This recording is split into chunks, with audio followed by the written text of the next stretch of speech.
children, in yesterday's class you learned about the organic manures types and how they are going to help to increase the fertility of soil. So today we will learn about another important topic under manures only. Before that, I would like to ask you one question. Have you observed any time in your villages, if you observe the fields, farmers growing some crop and they are going to plow the field before they raise the main crop? If you have seen, if you have observed like that, that is very interesting to know. What is that means? That is said to be green manure crops.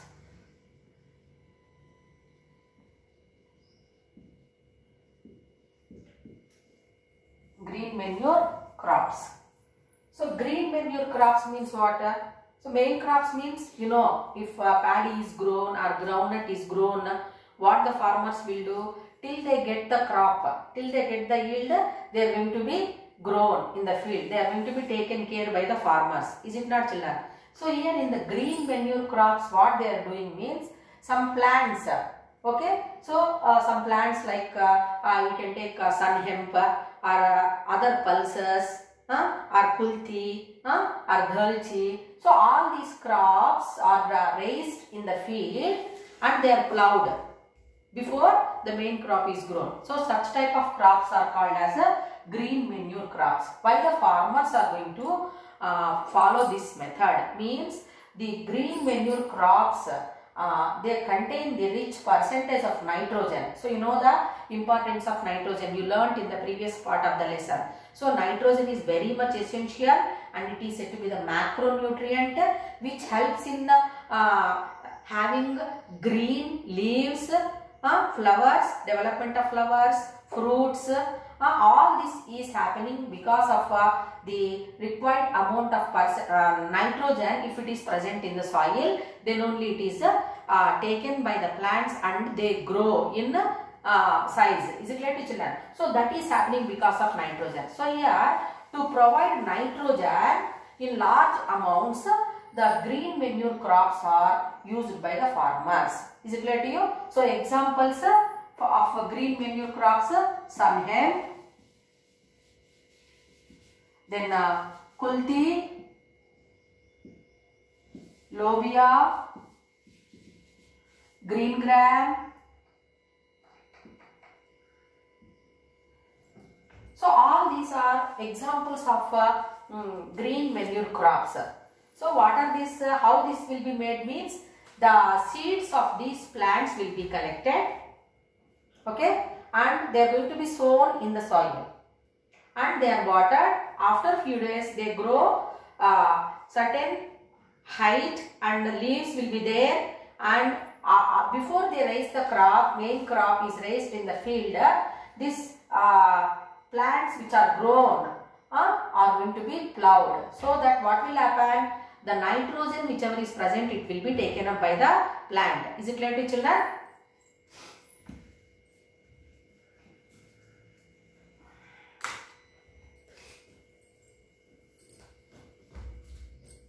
So these are the different green manure crops and how much nitrogen is available to the soil it is given.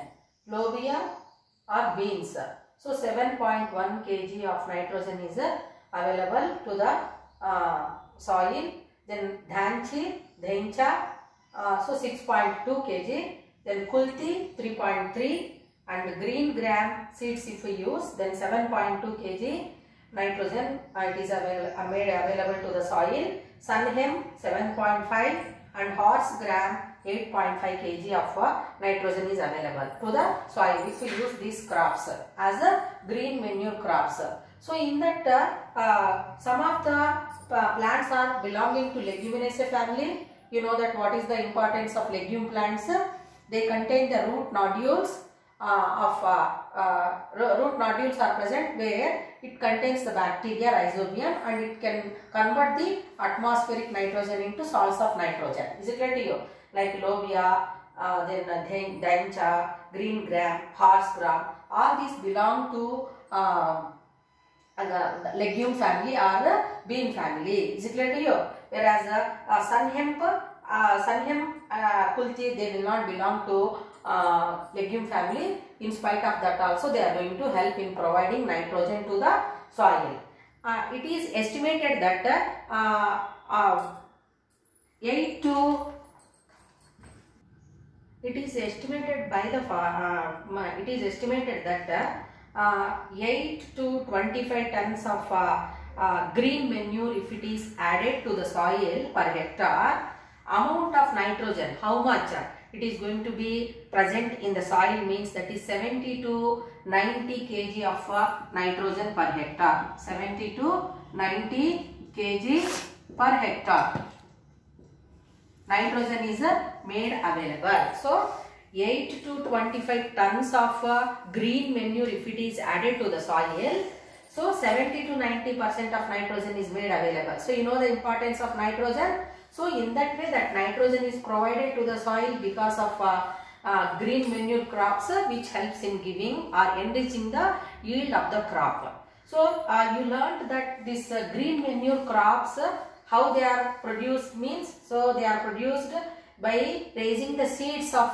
these plants, I said. So if that seeds are not available, then we can use the plants belonging to the green manure crops, and leaves will be collected from that plants, and the leaves are kept in the soil, and they are allowed to decompose in water in the field, and if it is plowed again, the nitrogen present in the leaves will be provided to the soil.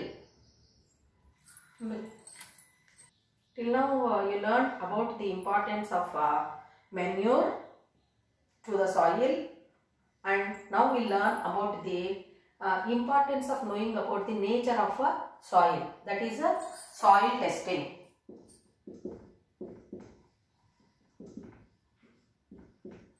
Soil testing. In previous classes you learned about the different types of soils. So what are the different types of soils you learned? Clay soil, alluvial soil, riverbed soil, loam soil, black soil. So like the different types of soils you learned. So have you observed any type, all these types of soils, are they going to fit for growing the all types of crops means? No. So in our state Telangana, if you observe black cotton soil, so where cotton is grown in large scale, so that you are observing in your state, in our state Telangana. Is it clear to children? So black soil, it is more and more suitable for growing cotton and paddy. Is it clear to you? So whereas other crops, they are not grown much. They cannot give good yield of the crop. It always it depends upon the type of soil where what type of crop is grown. It is very, very important to know. Okay, so the farmer is going to grow the crops continuously. So what will happen? After few seasons, the soil will be losing all the fertility of the soil. Then the yield will be lesser. Is it clear to you? So to know that what the farmer is going to do, so he has to test the soil. He has to test the soil. So what is the testing means? Whether the soil, because the farmers are going to add different kinds of fertilizers, maybe chemical fertilizers or other types of fertilizers. So the nature of the soil will be lost. Is it clear to you? Then, so to know that whether the soil is acidic or basic, or what type of nutrients are present in that, what type of nutrients are not present in that soil, so that they have to test the soil. So how this process will be done means, in the fields they are going to collect some samples of soil and it will be sent to the soil testing centers. Soil testing centers. So in soil testing centers, the officers, agricultural officers who are working, so usually they will be present in the district headquarters. This agricultural field officers will be present. So they are going to test the soil samples, and they can identify which nutrient is absent in that or which nutrient is present in a higher quantity. So that if they test and they give the information to the farmers, then what will happen for the because of that? So the farmers can add the fertilizer which is lagging in that or lagging behind in that soil, or if it is more and more present in that soil particular type of nutrient, then the farmers are going to avoid that nutrient to add again and again. Is it clear to children? So because of the soil testing, the farmers can minimize the usage of fertilizers. Is it clear to you? The farmers can minimize the usage of fertilizers. Apart from that, they can know the how much quantity is needed for that soil to be added, what type of fertilizer is to be added. So that much percentage of soils fertilizers they can get and they can add, so that it will reduce the expenditure on the farmers. Is it clear to you regarding fertilizers? So the soil testing is going to help the farmers to grow which type of crop or which type of manure is added and what type of fertilizer is to be added, and it also helps in preventing the wastage and minimizes the investment by the farmers. Thank you.